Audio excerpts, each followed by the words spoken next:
and welcome to another episode of Talking Classical. My name is Ginevra and I'm a classical pianist.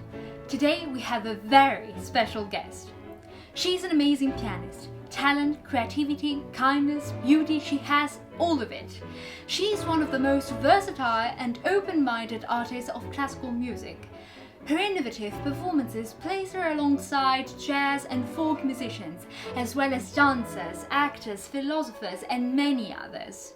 She travelled all around the world in the most important halls and theatres, and not only is she one of the finest concert pianists, but she's also a devoted activist for human rights. Sharing emotions and positive energy through music is one of her goals, and on her international tours, she always makes time to visit hospitals, schools, and orphanages. In 2019, she founded the wonderful project C#, a creativity workshop for young musicians. In other words, she's one of the artists and role models we should all follow. It is a pleasure and an honor for me to have here today Gloria Campanera. The interview will be in Italian, but just turn your subtitles on to not miss anything.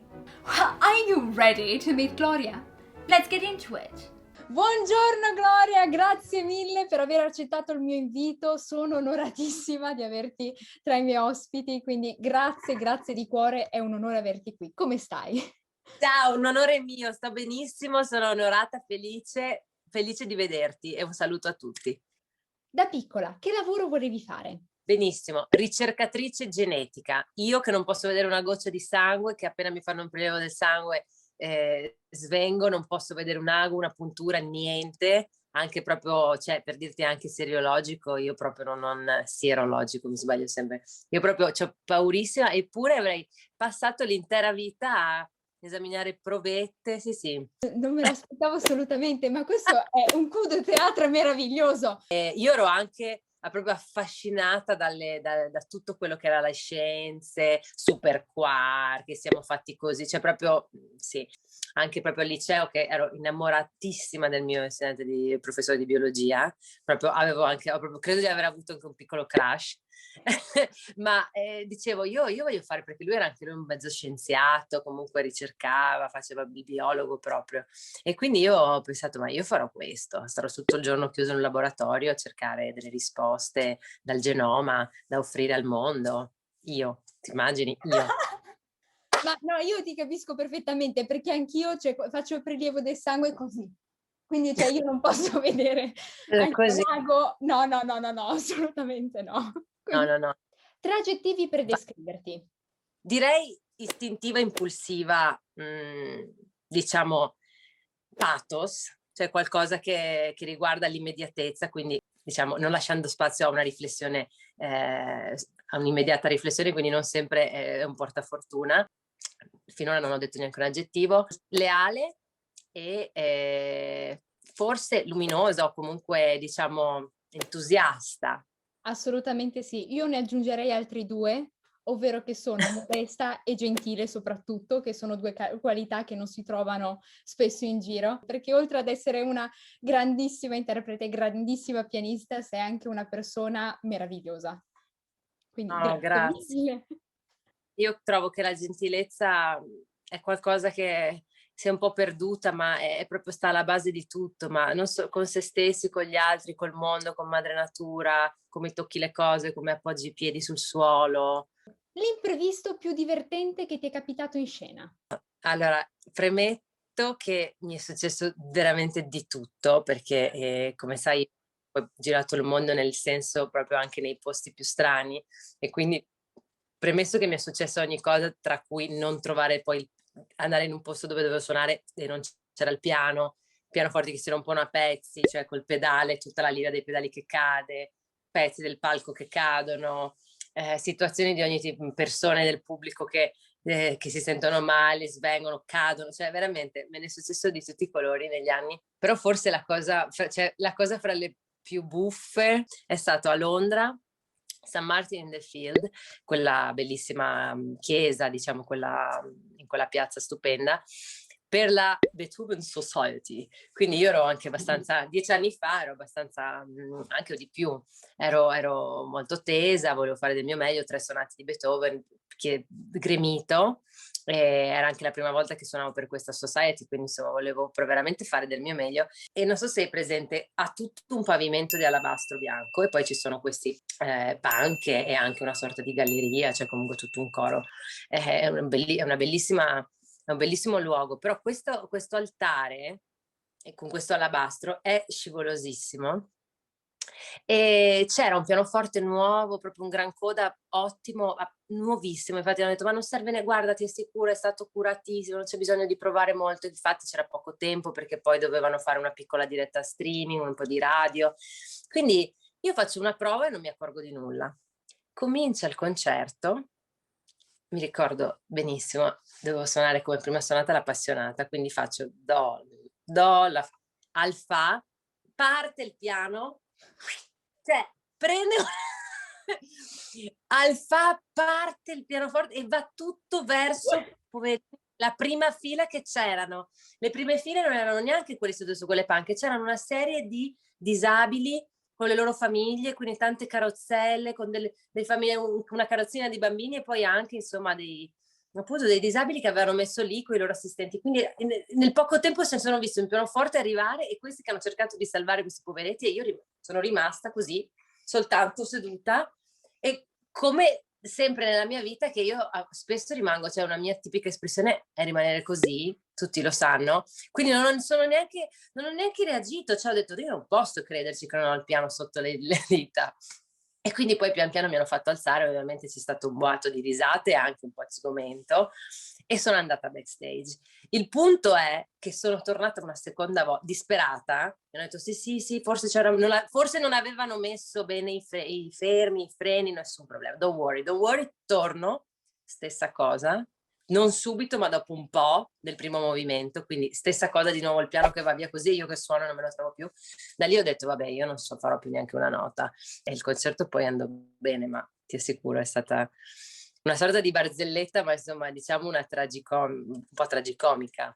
Bisogna stare molto attenti a assicurarsi che il pianoforte sia ben assicurato con i fermi e con i suoi freni, perché veramente si può spostare con nulla. Se c'è un po' di pendenza parte. A tutti gli ascoltatori, prendete nota di questo.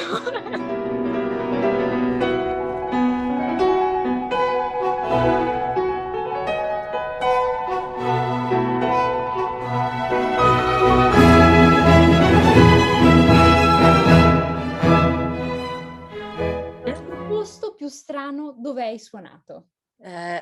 Una baia all'Isola di Pasqua. È stato incredibile perché questo concerto è stato sì diciamo, per gli umani e per gli abitanti dell'isola, ma soprattutto ha attirato animali, proprio specie animali, tra cui cavalli, tacchini, galline, di tutto. Mi ricordo che suonavo il Rigoletto di Liszt e intanto passavano.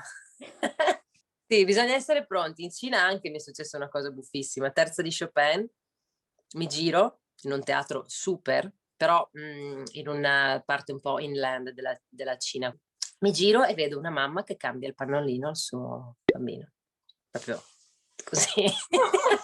Che giustamente ne aveva bisogno e effettivamente il palco, essendo alto, probabilmente era comodo e all'occorrenza l'ha usato, giustamente. E io mi ricordo che ero nel mezzo del primo tempo, dello sviluppo del primo tempo della terza sonata di Chopin, e ho notato questo e ho detto vabbè Glory, vai avanti, che infatti poi lei ha finito e è tornata a sedersi. Succede. Se potessi cenare con 3 musicisti personaggi del passato, quali sarebbero e perché? Mettiamo i musicisti dopo, che così perché a questo io ci penso spesso, che avrei voluto incontrare. Nella vita avrei voluto incontrare Montaigne, perché io sono una sua fan proprio. Trovo che sia stato uno degli esseri umani più attuali mai nati. Una persona veramente, credo, incredibile. L'avrei voluto tanto incontrare, sì, magari fargli delle domande.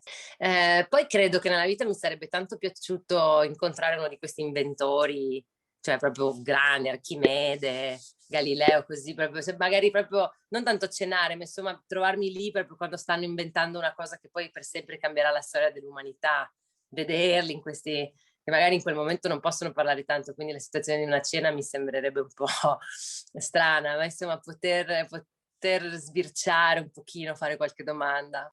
Musicisti ne avrei due, posso? Prego, prego assolutamente.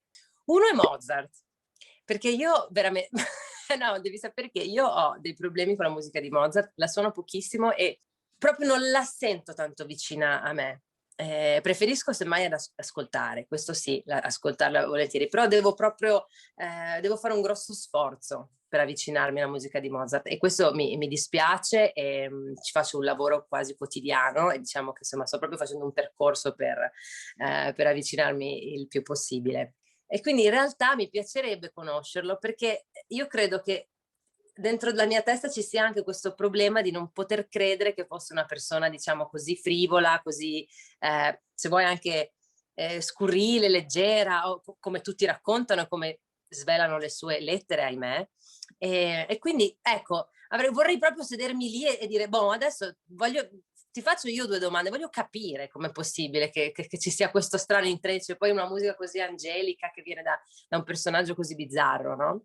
E poi senza dubbio però invece mi sarebbe piaciuto incontrare Miles Davis, cioè sempre pronto a inventare se stesso e a reinventarsi, a reinventare la musica e sperimentare sempre oltre, sempre oltre, sempre oltre. E diceva che l'errore non esiste, che è un'opportunità. Questa è una filosofia di vita, trovo. Se fossi un brano musicale, quale saresti? Questo non lo so proprio. Allora, mi è più facile dire intanto che forma musicale, quindi mi è più facile dire sicuramente che sarei non certo una forma sonata, ma piuttosto, ma piuttosto un ciclo di pezzi brevissimi e di piccole miniature tutte diverse l'una dall'altra, cioè piuttosto una Kreisleriana, piuttosto che una raccolta di preludi o di così, Carnaval, non so. cioè una continua cambio di diapositive. Questo perché credo allo specchio di vedere in me questa varietà continua e cangiante, quindi so che proprio sono continuamente una diversa diapositiva di me stessa. E poi potrei dirti che sicuramente per il mio bisogno di volare, di libertà, così probabilmente uno strumento a fiato, senz'altro, c'è qualcosa che non solo vibra nell'aria, ma proprio che devi soffiarci dentro. Il mio strumento preferito, tra l'altro, è la tromba, dedicandolo a Miles. Antonietta ti chiede: a quanti anni hai iniziato a suonare? Che cosa ti ha fatto continuare? Ho iniziato a 4 anni. Cosa mi ha fatto continuare? La curiosità, la voglia di vivere questa esperienza incredibile che è quello di stare dentro la musica. Però ho cominciato totalmente per caso perché nella mia famiglia non ci sono musicisti e quindi ho semplicemente seguito una vicina di casa a un corso di propedeutica musicale e da lì è cominciato tutto. Col simpatico aneddoto che però io avevo già ricevuto al compleanno dei 3 anni un pianofortino giocattolo. Abbassavo le luci, mettevo le bambole e i peluche, creavo tutto un auditorium sì, di ascoltatori e suonavo, cioè cercavo di fare il concerto per loro, così a due mani. Cioè, ma è bellissimo, ma anche scenografa. Sì, Insomma, sì, sì. Giulio ti chiede: se potessi viaggiare nel tempo e nello spazio, dove andresti e in quale periodo? Allora, andrei in Egitto, al tempo dei faraoni. E, certo, però vorrei essere qualcosa tipo, non dico la moglie del faraone, però insomma giù di lì, ovviamente. E, sì, mi piacerebbe molto scoprire quella civiltà, proprio viverla. Un altro utente invece ti chiede: com'è una tua giornata tipo? Ti muovi, fai riscaldamento prima di metterti al pianoforte? Sì. Allora, proviamo a vedere una giornata tipo. Non è facile perché non ci sono giornate tipo per chi fa il mio lavoro, come sai bene, e quindi bisogna un po' differenziarle tra quando si è, diciamo, in tournée e quando si è a casa. C'è dell'attività fisica, sempre, cioè qualcosa. Io faccio yoga e faccio stretching tutti i giorni e quindi è un po' di meditazione quotidiana, quindi questo è qualcosa che mi aiuta molto. Cerco di stare all'aria aperta quando posso, anche semplicemente proprio 2 passi, no, che Brahms diceva sempre di camminare, quindi io me lo sono messo proprio come un mantra. Cos'altro posso dire? Questo, mi piace moltissimo, moltissimo, moltissimo, moltissimo fare stare in vasca da bagno, ma veramente moltissimo, cioè nel senso posso stare in vasca da bagno delle ore e fare tutto, cucire, scrivere le email importanti, guardare video, film, telefonare. Concludiamo invece questa intervista con un'ultima domanda, ovvero un consiglio per i giovani? Uno l'abbiamo già detto, ovvero quello di assicurarsi che il pianoforte sia sempre bene saldo a terra. Mettiamone un altro. Un consiglio importante è questo, è quello di saper mettere a fuoco, guardare oltre, spingersi un po' più in là e quindi avere sempre questa audacia sana e magica che ci porta oltre una challenge, andare un po' lontano, uscire da una comfort zone, uscire da un orticello del vivere familiare, da qualcosa che ci fa stare apparentemente bene. Gloria, grazie veramente per essere stata qui. Io ti ringrazio tantissimo. Grazie cara Ginevra, anch'io non ho fatto altro che ridere, veramente. Un saluto affettuosissimo di cuore e anche a tutti che ci stanno ascoltando. A presto! Thank you so much for watching the video. I hope you enjoyed it. Don't miss other interviews and contents. See you next time. Bye!